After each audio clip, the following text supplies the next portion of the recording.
अब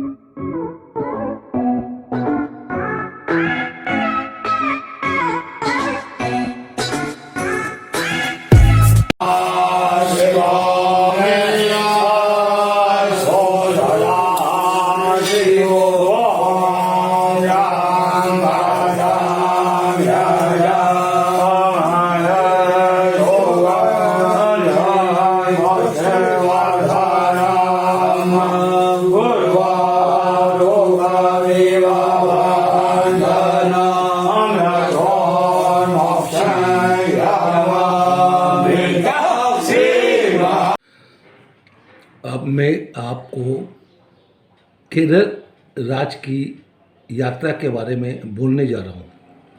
वैसे केरल एक छोटा सा स्टेट है। यहाँ पर जो भी चीज़ देखने को है बहुत ही आनंद में और मन को मोहित कर लेती है।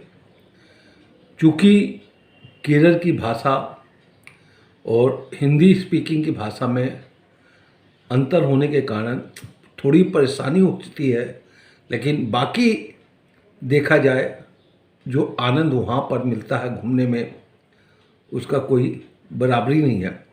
छोटा सा राज्य है ये। यहाँ पर इलायची का,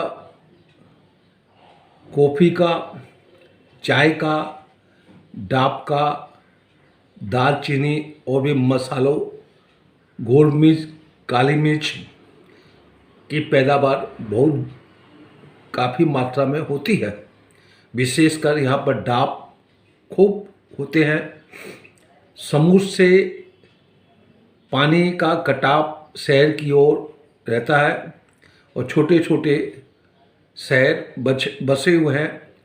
कुछ गांव में हैं और उस गांव में जो नहर पानी की जाती है उसमें जो बोटिंग किया जाता है वो भी देखने लायक है।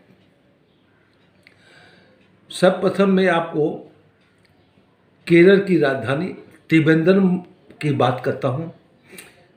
त्रिवेंद्रम में पद्मा स्वामी का मंदिर है। 3 गेट है इसमें। एक साइड आधा शरीर दिखता है, एक साइड पाँव दिखता है और एक साइड मुंह दिखता है। भगवान विष्णु के रूप में यहाँ पर लेटे हुए हैं शेषनाग पर। इस मंदिर में विशेषकर है कोई भी व्यक्ति यात्री जाता है धोती ही पहन के यहाँ पर दर्शन किया जाता है। ऐसा यहाँ का रिवाज है। त्रिवेंद्रम में कोयम बीच है, समुद्र का किनारा है। पानी का रंग कई कई प्रकार का देखने को मिला हमको। एक जगह तो ऐसा पानी का उछाल आता था मानो उसमें जो बालू की रेत उड़ती थी पानी में, तो ऐसा लगता था पानी सोने के कण कण चाहता उसमें बिखरे हुए हैं। एक साइड पानी ऐसा लगता था कालापन पर, जब उसकी तरंगे, उसकी उछाल जब उठती थी तो ऐसा लगता था कि पानी का कलर और आकाश के बादल का कलर एक समान नज़र आता है। ये दृश्य देखने को मिला। यहाँ पर त्रिवेंद्रम के पास में फोर्ट है। त्रिवेंद्रम के पास में प्राकृतिक सुंदर का नज़ारा देखने के लिए बोटैनिक गार्डन भी है। कई चीज़ साइट सीन में यहाँ पर देखी जाती है। त्रिवेंद्रम के बाद मैं आपको ले चलता हूँ, ये जगह कोचीन है। कोचीन समुद्र के किनारे में बसा हुआ शहर है। पुर्तगालियों के द्वारा बनाया हुआ है। इस शहर से आइलैंड में जाया जाता है। 2-3 आइलैंड है, वो घूमा जा सकता है। कोचीन से जब हम नीचे आते हैं तिचूर में गुरुवायु का मंदिर है। ये भी देखने लायक है। मेरा संजोग ऐसा पड़ा था जब मैं वहाँ गया, वो दिन पूरा मंदिर के प्रांगण के चारों तरफ खूब सजावट थी। मेरे को भाषा के कारण जानकारी पूरी नहीं थी। एक मिलिट्री का रिटायर्ड ऑफिसर हमको मिल गया वहाँ पर, उसने कुछ मुझे समझाया। बोला आज के दिन में भगवान बाहर आते हैं दर्शन देने के लिए, बाकी दिन यात्री लोग भीतर दर्शन देने जाते हैं। 2-3 उसमें विशेष बात उसने हमको बतलाई। एक न्यूली बच्चा गाय का मंदिर के बगल में बांध दिया जाता है। जब उसके आंख से आंसू निकलता है तो वो लड्डू गोपाल के रूप में जो भगवान बाहर रहते हैं उसको अंधेर में ले जाते हैं। ऐसे यहाँ के लोगों की धारणा है। दूसरा धारणा ये है, हाथी में पंडा या पुजारी वो मूर्ति को लेके चलता है और पीछे पीछे सॉन्ग में कोई घोड़ा है, कोई हाथी है, उसको दौड़ाता है और जो गिर जाता है तो उसको बांस में बांध के उल्टा लटका के ये बोलते हैं भगवान ने इसका शिकार कर लिया। इस प्रकार का आनंद हमने यहाँ पर गुरुवायु में आनंद लिया। संजोग था मैं पहुँच चुका था वहाँ पर, इस प्रकार का दर्शन हमने किया। छोटा सा गुरुवायु स्टेशन है टिचूर, यहाँ से 30 किलोमीटर ऊपर गुरुवायु का मंदिर है, ये जरूर दर्शन कर लेना चाहिए। इसी के पास में एक जगह है, वहाँ पर ब्रह्मा जी का भी मंदिर है, उसका भी दर्शन कर लेना चाहिए। फिर यहाँ से आगे हम बढ़ते हैं। कालरेड्डी आदि गुरु शंकराचार्य जी का जन्म स्थान इस गांव में कालरेड्डी में हुआ था। मैं यहाँ पर एक नाइट उस आश्रम में रुका। फिर उसके बगल में आगे चंपापुर है, पंपापुर है। कहते हैं रावण जब सीता जी को यहाँ से ले जा रहा था अपने लंका में, तो जटायु को यहाँ पर विद्रोह किया और इस पहाड़ की चोटी के ऊपर में जटायु को रावण ने अपने तलवार के द्वारा मार के गिरा दिया। ये पंपापुर ये जगह है। यहाँ से फिर एक यात्रा होती है सबरीमलाई की। मेरी कई सालों से इच्छा थी सबरीमलाई का दर्शन करने का, लेकिन संजोग नहीं बन रहा था। फिर कोयम्बटूर के एक व्यक्ति से मेरा परिचय हो गया था। मैंने उनको कहा जब भी यात्रा खुले हमको खबर करिएगा, मैं सबरीमलाई का दर्शन करूँगा। मैं कलकत्ता लौट के आ गया। कई साल के बाद उसका फ़ोन आया मेरे पास, इस दिन में पहुंच जाइए। मैं कोयम्बटूर पहुंच गया। वो अपने परिवार के संग, मैं अपनी पत्नी के संग में और 1-2 मित्र थे, हम लोग 12-13 आदमी ये यात्रा का आनंद लिए। उनके घर में 2 पोटली बनाई गई थी चावल की, और नारियल को खोल को उसमें घी भरा गया था और उसको माथा में लेके पद यात्रा की जाती है, ऐसा उन्होंने बताया। एक नारियल का खोल कुंड में डाल देते हैं और एक नारियल का खोल का घी भंडारे में चला जाता है। जो घी भंडारे में जाता है उसका हलवा बनता है या खिचड़ी बनती है, उसका प्रसाद वितरण होता है, ऐसा उन्होंने बतलाया। और दूसरे पात्र में जो घी डाला जाता है उसके बर्तन के द्वारा वो भगवान के अभिषेक किया जाता है, ऐसा उस व्यक्ति ने मुझे कहा, जानकारी दी।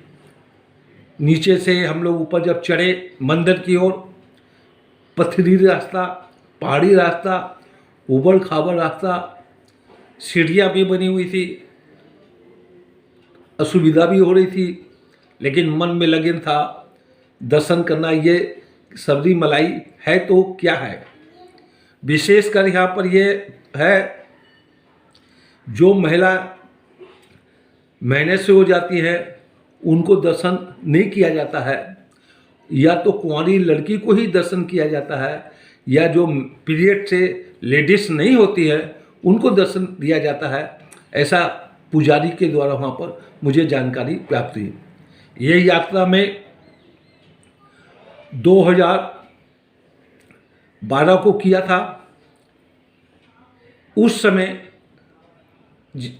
वहाँ पर गद्दे नहीं रहते होटल में, तकिया नहीं रहता है, सिर्फ चटाई रहती है, चटाई में लेटना पड़ता है या सोना पड़ता है। धर्मशाला टाइप की थी। उस व्यक्ति ने हमको सब व्यवस्था कायदे से की थी। इस प्रकार जब हम लोग मुख्य द्वार में पहुँचे, संजोग बढ़िया था। जिस पात्र में घी रखा गया था उस पात्र से भगवान छोटे से रूप में जो थे उनका अभिषेक घी के द्वारा हो रहा था। मन गदगद हो गया। ऐसा मौका मिल रहा था हम लोग को। भगवान का श्रृंगार भी हुआ। कई प्रकार के फूल थे टोकरी में, चंपा का, बेली का, गुलाब का, जू का। वो अलग अलग टोकरी को उठा के भगवान के पर उछाल उछाल के अभिषेक कर रहे थे फूलों का। ये देख के मन गदगद हो गया। पीछे वाला यात्री हम लोग को बोलते हटिए, पुजारी बोलता जाइए, लेकिन वो स्थान छोड़ने का मन नहीं कर रहा था। इस वातावरण को देख के मन में ये हुआ प्रभु की लीला कितना है।